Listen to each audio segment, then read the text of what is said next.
welcome to Session 2 of Unit 1. This session would introduce you to the atom, isotopes, and the definition and terminologies in nuclear chemistry. By the end of this session, you should be able to state and explain some terms used in nuclear chemistry. You should also be able to define some terms used in nuclear chemistry. Let us begin by looking at atoms. An atom is an electrically neutral species which is spherical in shape and contains a positively charged nucleus. This nucleus is surrounded by negatively charged particles called electrons. The positively charged nucleus of atoms are made up of subatomic particles, which are the neutrons and the protons. The protons are positively charged and the neutrons are neutral. They have no charge. Because the protons are positively charged and are found within the nucleus against neutrons that are having no charge, the nucleus is said to be positively charged.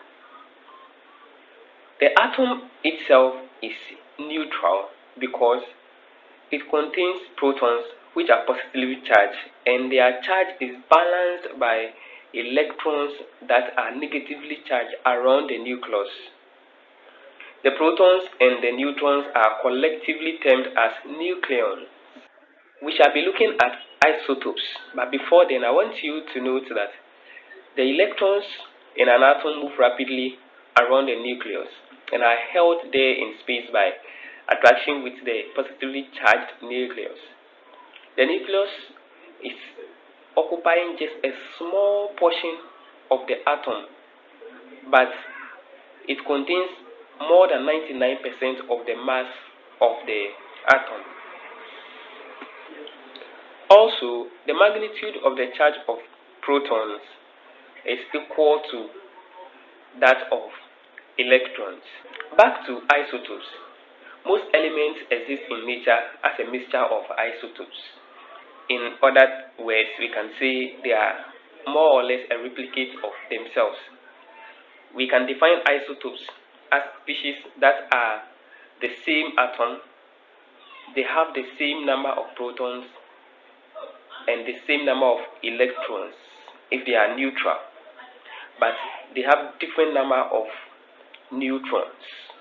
So a complement name for isotopes is nuclide. So every isotope is referred to as a nuclide. An example of isotope is oxygen 16 and oxygen 17. They exist as isotopes. So you realize that oxygen 16 is having 8 protons and 8 neutrons. Oxygen 17 is having 8 protons, which means that they have the same number of protons. And because they are not charged, their number of electrons are the same. But oxygen 17 has 9 neutrons, while oxygen 16 has 8 neutrons.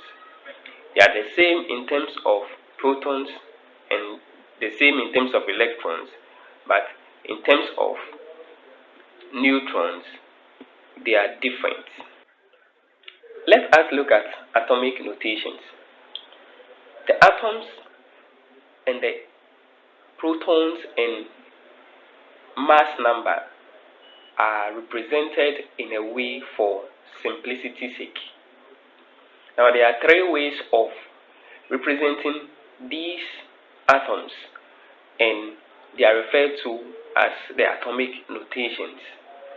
Before we look into that, I want you to note that when it comes to representation of atoms, the letter A is used to represent atomic mass, and atomic mass is given by proton plus neutrons. The letter Z is used to represent atomic number, which is the same as the number of protons. The letter X is the symbol of an atom, and it's a letter that is used to designate an atom. Now the first type is having the letter X, which is the atomic symbol, with the letter E, the atomic mass, as a superscript, in the letter Z, atomic number, as a subscript. So it can be represented as using carbon 12 as an example. So the symbol C is for the carbon, which is represented by the letter X, and the E, which is atomic mass, that is 12, and Z, which is atomic number, is the number 6. And this type came first and gives the most information about the atom. So when you see this, you can easily find out the mass number and atomic number. Another representation is the type 2, where you have the atomic symbol X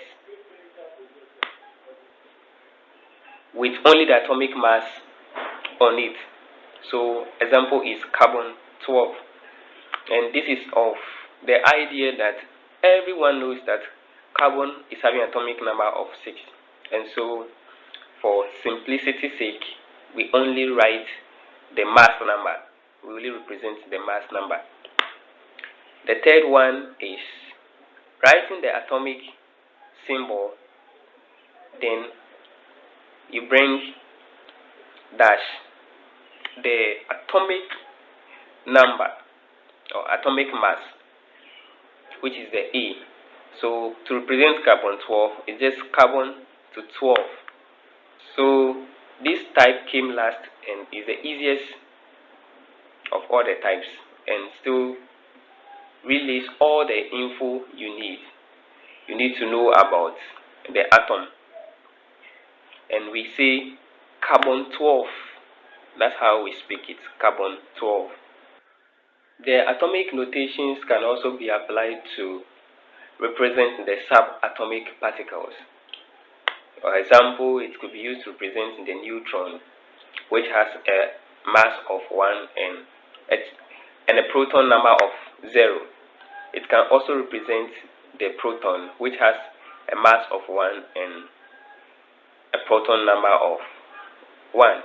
It can also represent the electron, which has a mass of 0 and negative 1 charge. Let's continue by looking at the definition of some terminologies that we will be mentioning as we proceed with this course. Alpha decay, and it's a radioactive decay in which an alpha particle is emitted. So if you have any reaction, radioactive or nuclear reaction, that leads to the emission of alpha particles, then it is termed as alpha decay. Alpha particles, they have a mass of 4 and an atomic number of 2, and they represent the helium atom. We can also mention atomic weight, which is approximately the sum of the number of protons and neutrons found in the nucleus of the atom. So that is the atomic mass. When you put the protons and neutrons found in the nucleus together, it gives the mass of the atom. The next thing we look at is beta decay. And as alpha particles are defined, they are also a radioactive decay that leads to the emission of beta particles. The beta particles are negatively charged, and they could be positively charged, and in that case we call them positrons, which we'll be looking at as we move forward. And they are emitted during beta decay. We can also talk about half-life, which is the time in which half the atom of a particular radioactive nuclide disintegrates. And the half-life is peculiar with radioactive compounds. So the time taken for half of a radioactive nucleus to be converted to another form or to disintegrate is basically the half-life. We can also talk of isotopes, which are nuclides having the same neutron number but different atomic numbers, probably different from the isotopes. We can also talk about isotope dilution, which means mixing of given nuclide with one or more of its isotopes. So when you have a nuclide and you mix it with one or more of its isotopes, we are doing isotope dilution. Isobars also include the atoms with the same mass number but different atomic numbers. These are some of the terminologies that we will also be mentioning as we go forward in this course. They include radiochemistry, nuclear and radiochemistry, photon shielding, and some more other terminologies. And as your reading assignment, I would want you to read through these terms and try to get abreast with them. These are more terms that I would want you to read through them and get yourself conversant with these terms. These are self-assessment questions to prepare you for any quizzes ahead and even exams. It's always good to try your hands on more questions so that you'll be well prepared to face other challenges associated with this course. In this session, we looked at atoms, where we said atoms are electrically neutral because the charge of the protons and electrons within the atom balance each other. We also said that the atoms are made up of a central part called nucleus. This nucleus contains protons and neutrons. The protons are positively charged and the neutrons have no charge, that is, they are neutral.